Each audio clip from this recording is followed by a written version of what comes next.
Don't act happy to the media. Yeah. 2 more, dog. We don't say anything. MVP, bro. Let's go. 124 to 114. LeBron James. Sorry, I got my eyes on big game. It's tough not to watch him and Karan right now. 33, 9 and 9. Yeah. Y'all see it. Nice. The old man bounce right there. All upper body, too. We just here with it. Hands in the pocket, Nice. just back on up. Every once in a while, throw. I like that. Just wish we hear were from down at Frank Staples Vogel. Center. That's the only thing that's missing. It's the only thing missing. Down there with the fans, man. Kids maybe put the flag on the car today, and I said, it's just not the same when you're not rolling it down to Staples Center. Let's hear from Frank Vogel. He's speaking with Mike and the media.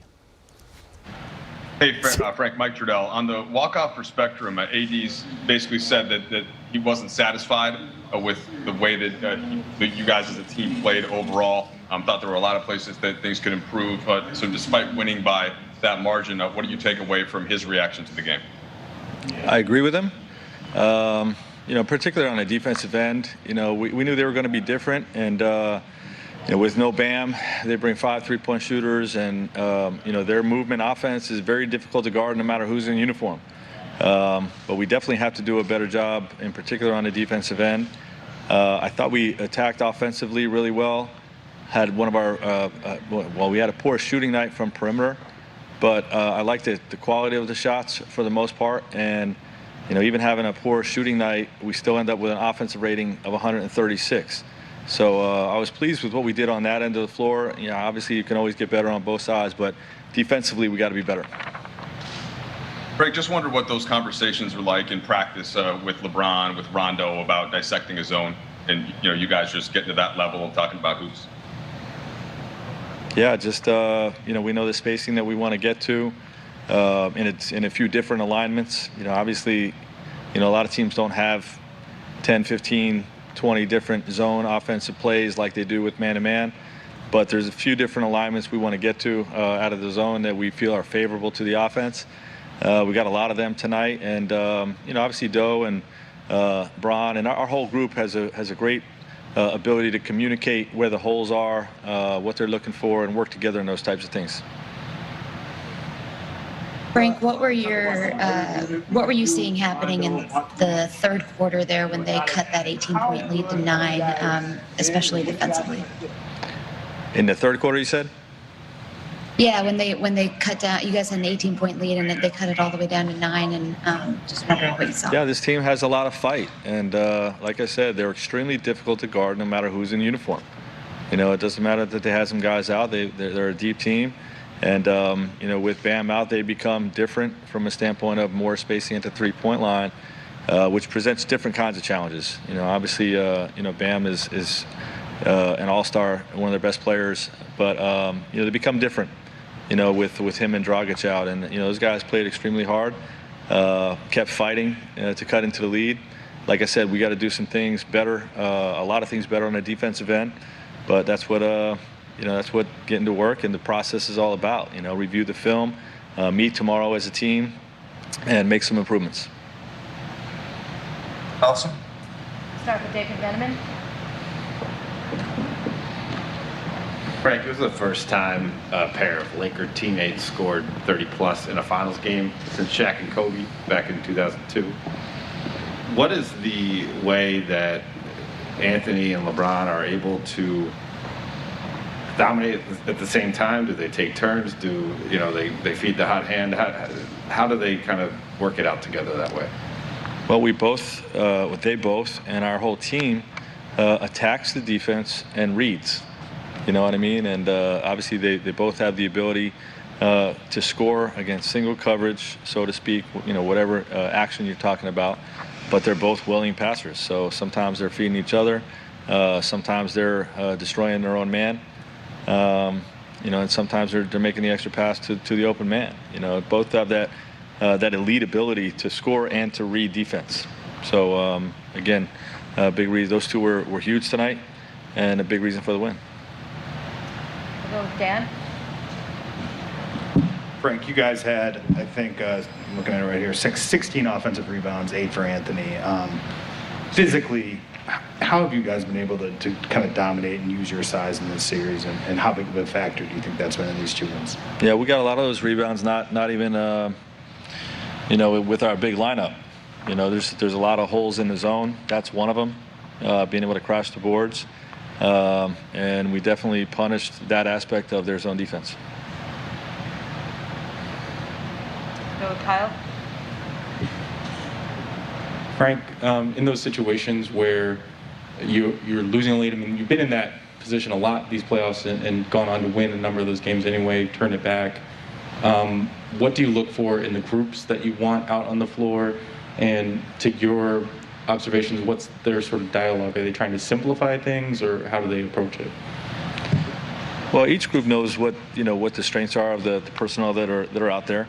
The great thing is we always have either Rondo or LeBron out there to quarterback the action, and make sure that we're seeing seeing the targets and trying to get the ball to guys in positions to be effective. And when you have two guys like that, or one of them on the floor for all 48 minutes, you're going to get a lot of good action. So I credit those guys. We'll go back to Dan for follow-up. Frank, this league, by and large, has gone small in the last decade or so. Why has going large worked for you guys and being big? Well, we haven't necessarily gone large, big, use the word large. We're a hybrid team. We play all season long, half the game big lineups, half the game small, and then we have the ability against bigger teams to play more minutes with a big lineup, and we have the ability to play more small lineups against smaller teams when that's needed, like you saw in the Houston series, like you saw with a lot of tonight's game. Dwight started, but he was very effective in his minutes, and that's the biggest thing is our ability to be a hybrid. All right, we're going to go back to Will for our last few. All right, yeah, Frank, I'll have a couple more for you. Bill Orr. Hey, Frank, you indicated in your on-court interview with Rachel that offensively for AD in that third quarter is probably about as good as it gets. Curious what you've seen from him kind of throughout this postseason run from him in terms of his confidence and his aggression, and what kind of growth you've seen in his mindset as you guys have gotten deeper into this. Well, you said the word right there. His mindset is he wants to be a champion, and he's extremely motivated to play at a high level, and you're seeing it every time he steps onto the floor. Obviously defensively, he's a unicorn, in my opinion, the defensive player of the year. But his shot making, the many ways that he can hurt you offensively, in the post, rolling to the basket, working the baseline like he did against his own, working the middle, shooting threes from the perimeter. It's just very unique, and you can just see his determination, to win this championship on both sides of the ball. But I thought tonight you saw a roll, offensive rebounds. And James, it's just amazing. Big game. We talked about this the other day. Rob was on set, Karan, but kind of how LeBron is loving AD in this spotlight. I think he's really enjoying it. And that's part of their friendship. What they said, we're never jealous of each other. And here he goes, 33, 9, and 9. But bro, that's every day. He understands the importance of AD developing into this space. It was kind of like when LeBron came down to Miami and you knew that he was that young special talent, and D Wade ushered him into the space of winning championships. I see the same thing happening with AD coming to the Lakers. LeBron still being the best player on the planet, but this ushering him into this championship space. You mean the Spurs with Duncan, with Ginobili and Parker kind of letting them come? And James, I'm curious. I'm sure Kareem had to do that for Magic. Yeah, here comes this personality. Look, Kareem was the man when he got here.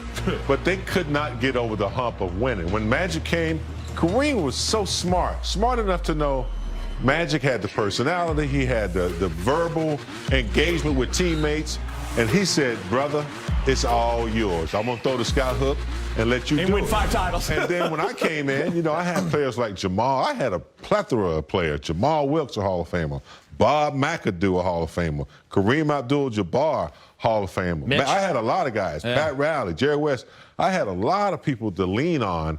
It took a lot of pressure off of me as well. So, yeah, it's nice to have teammates who care about you and not about who gets what and all that, especially this time of the day. We'd be remiss if we didn't mention Rondo.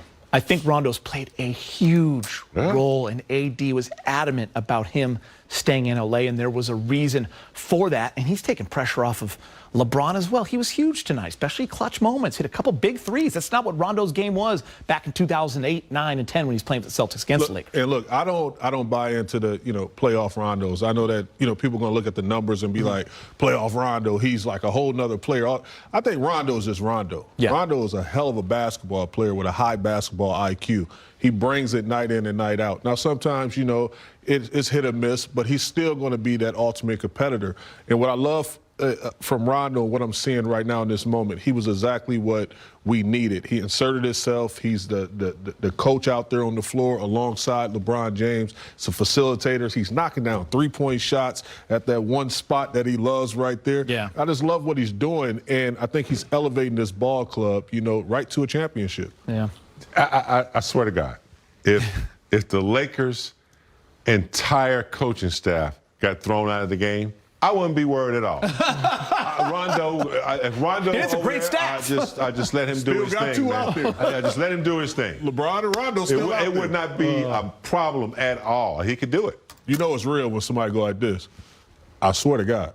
Yeah, it's like when he was talking to Brez earlier. It's real. Yeah, it wasn't even on the show yet. Yeah, it's real. Jeannie Buss was Jeannie and Linda they were at the game. By the way, it's good to see the governor. Jeannie Buss and Linda Randall. Was they turned up? Blow kisses. There's our new gift of the day. Are they blowing kisses at us? Pat Riley across the way. Pat, we're up 2-0, Pat. We miss you. Oh, man. Done a great job up there in the front. They have.